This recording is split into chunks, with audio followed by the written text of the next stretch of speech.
All right, so these are going to be our notes to review standard S8P3, which is all about forces and speed and velocity and acceleration.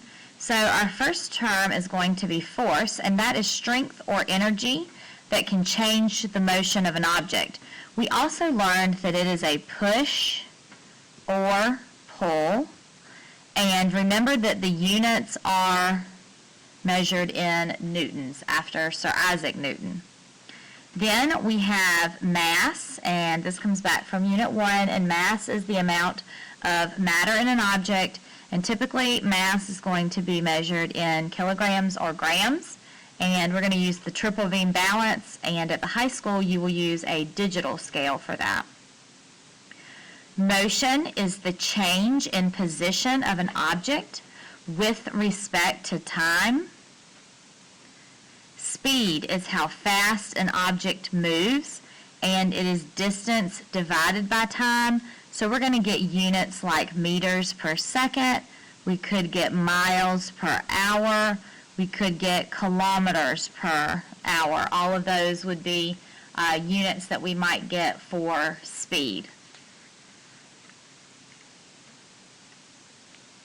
Feel free to pause at any time and make sure that you're highlighting as you go. Distance is going to be the length between 2 points. Distance could be measured in centimeters. Distance could be measured in millimeters if it's a very small distance. Distance could be in meters or kilometers.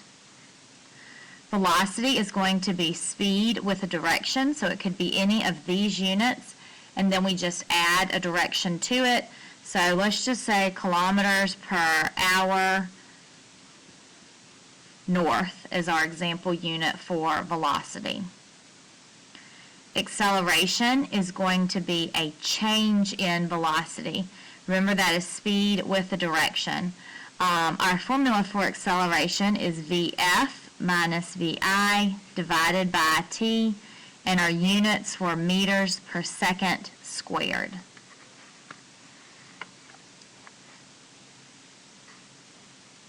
Now, a balanced force is forces applied to an object that are equal in size and strength. So we're not going to have any movement that occurs when we have a balanced force. An unbalanced force are forces applied to an object that are not equal in strength. So we will have movement that occurs when we have an unbalanced force applied.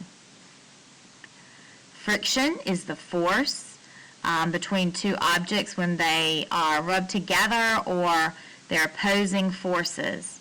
So it's really the force that opposes motion is friction.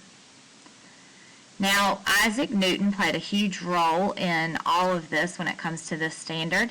He is the scientist who discovered gravity and came up with the laws of motion.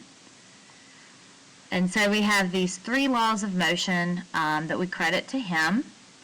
Newton's first law of motion states that an object at rest stays at rest, and an object in motion stays in motion unless acted upon by and this is very important that you say, an unbalanced force.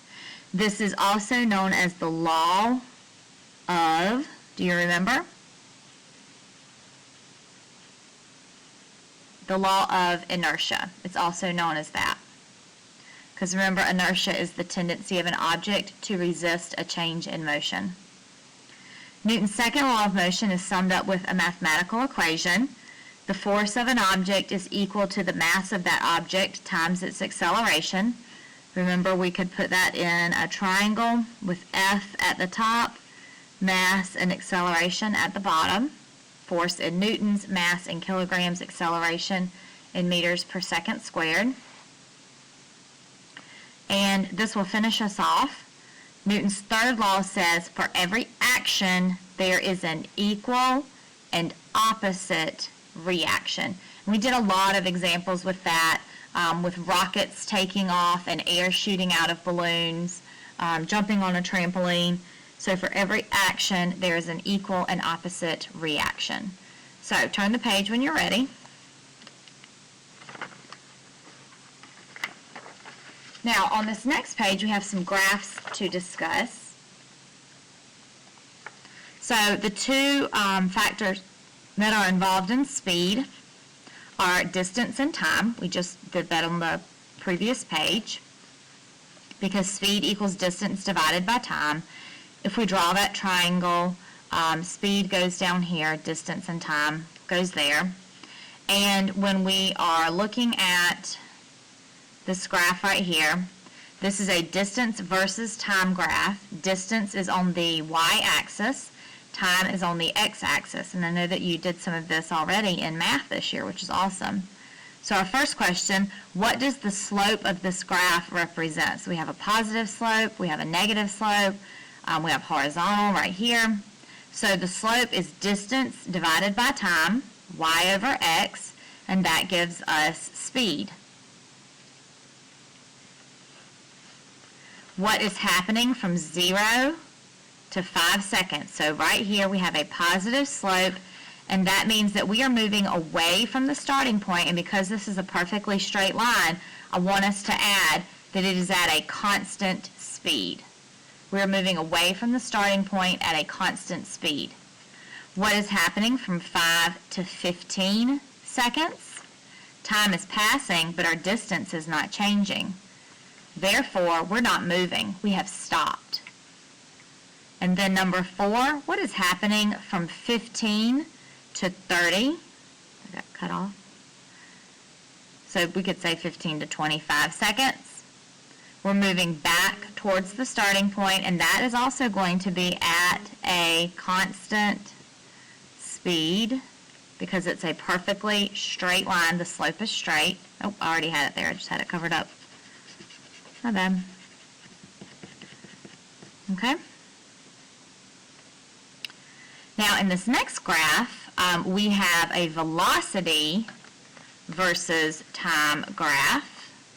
And so that is going to give us acceleration. Okay? So this is speed or velocity in time, which gives us acceleration, VF minus VI divided by T. So in answering questions about that, the slope of this graph, because it's velocity over time, is going to give us acceleration. This graph tells us if we're hitting the gas, hitting the brakes, or if we're cruise controlling on the flat lines. So what's happening at point A to point B? This is us hitting the gas. We're increasing speed. We have a positive acceleration to go with that positive slope. Then in number 3, what is happening from C to D? We are decreasing speed here. We're slowing down very quickly too. We're slamming on the brakes. Now, what is happening from point D to E? We have 0 speed. Right here, we are stopped. We have 0 speed. So we have no acceleration. We're on 0. We're not moving. We are stopped right here. Whereas in this graph up here, we were stopped. So this is the difference between those two graphs. And then what is happening from F to G? This is when we are moving. We're moving at a velocity of 5 meters per second. We've got our cruise control set. We are going a constant speed. We're not accelerating. We're not speeding up or slowing down or changing direction, but we're moving at a steady speed. We're going at a constant speed. We have our cruise control set here and also from B to C. This would be something you could definitely see again on an upcoming quiz or test.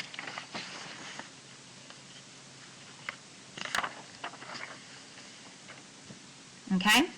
Now, we've got to do some matching with this next little section, and we have these different, and I have to zoom out to get all this to show.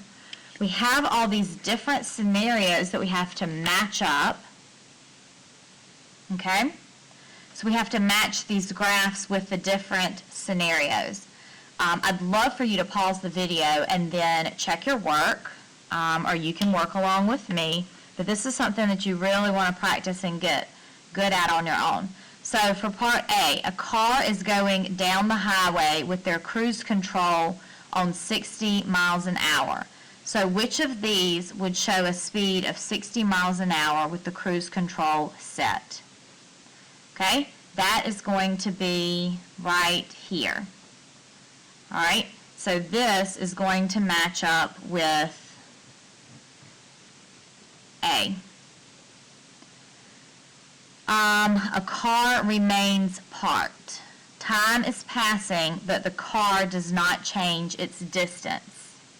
So when we look at these, that is going to be time is passing, but the car does not change its distance. That is going to be right here.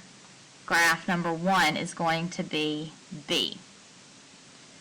All right, a motorbike travels away from home at a steady speed.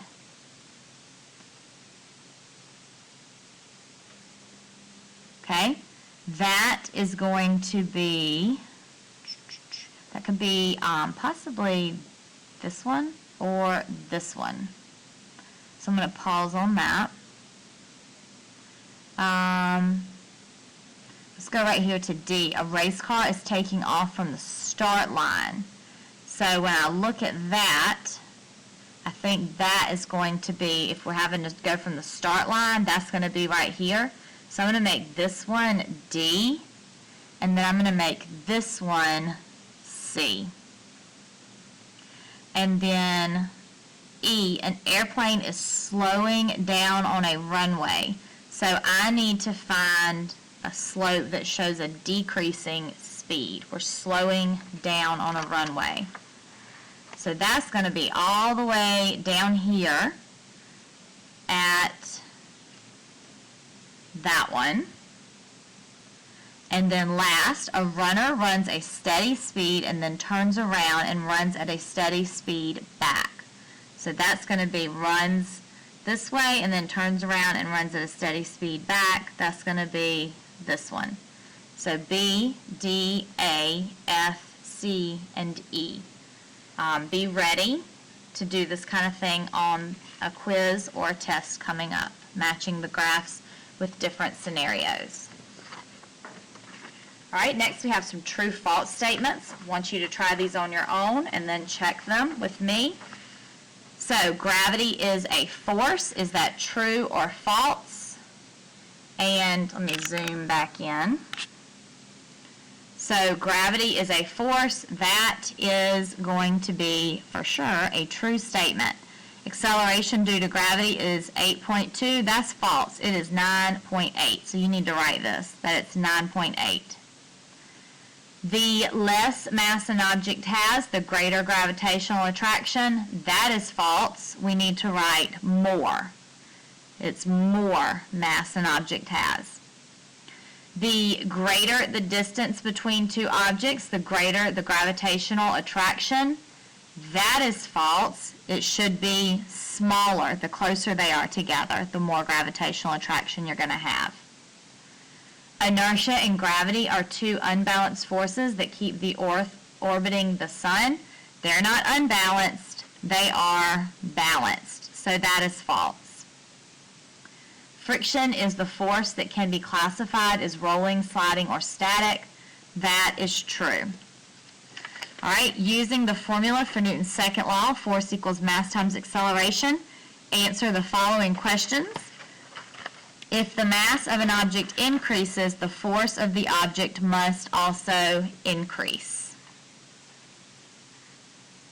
Box A has a mass of 10 kilograms and box B has a mass of 15 kilograms. Which one will require more force to push? And that's going to be box B, because box B has a larger mass, so it will require more force. Then number 3. Box A will accelerate more because it has less mass. The bowling ball will require more force because it has the larger mass to throw it.